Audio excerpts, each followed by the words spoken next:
Welcome to పూరా local. అమరావతిలో ప్రధాని పర్యటన నేపథ్యంలో సభ జరిగే ప్రాంతానికి 5 కిలోమీటర్ల పరిధిని నో ఫ్లై జోన్ గా ప్రభుత్వం నిర్ణయించింది. ప్రధాని పర్యటన పూర్తయ్యే వరకు డ్రోన్ ఎగరవేయకూడదని, అనుమతి ఉండదని డ్రోన్ కార్పొరేషన్ అధికారులు తెలిపారు.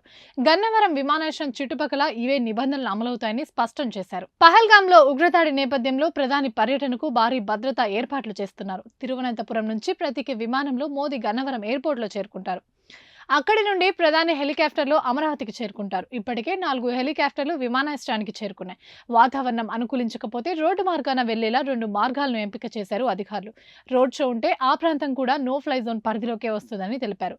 ఎక్కడ బెలూన్ కూడా ఎగరవేయకూడదని అధికారులు ప్రజలకు సూచించారు. సభకు తరలివచ్చే లక్షల మందికి అవసరమైన ఏర్పాటు, పర్యవేక్షణ బాధ్యతలను రెవెన్యూ శాఖ రాష్ట్ర వ్యాప్తంగా సుమారు 100 మంది ఆర్డీఓలు, 200 మంది తహసీల్దార్లు, 200 మంది సర్వేయర్లకు అప్పగించింది. వీరు సభకు వచ్చిన వారికి సౌకర్యాలు, వాహన పార్కింగ్ పరంగా సమస్యలు తలెత్తకుండా చూడడం వంటి విధులు నిర్వహిస్తారు.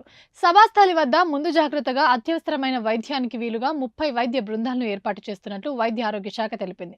సభాస్థలి పరిసర ప్రాంతాల్లో 3 చోట్ల 10 పడకలతో తాత్కాలిక ఆసుపత్రులు ఏర్పాటు చేశారు. వీటితో పాటు 21 అంబులెన్స్లు కూడా సిద్ధంగా ఉంచారు. మంగళగిరి ఎయిమ్స్, మరో కార్పొరేట్ ఆసుపత్రిలోనూ ప్రత్యేక వార్డులను సిద్ధం చేశారు. సభకు కట్టుదిట్టంగా ఏర్పాటు చేశామని, సభకు వచ్చే వారికి ఎలాంటి అసౌకర్యం ఉండదని మంత్రుల బృందం పేర్కొంది. మంత్రుల బృందంలో సభ్యులైన పయ్యావుల కేశవ, నారాయణ, నాదెండ్ల మనోహర్, కొల్లు రవీందర్ సభ ప్రాంగణంలో పర్యటించి ఏర్పాట్లను సమీక్షించారు. ఇవే ఇప్పటివరకు అప్డేట్స్. మరిన్ని అప్డేట్స్ కోసం చూస్తూనే ఉండండి పూరా లోకల్.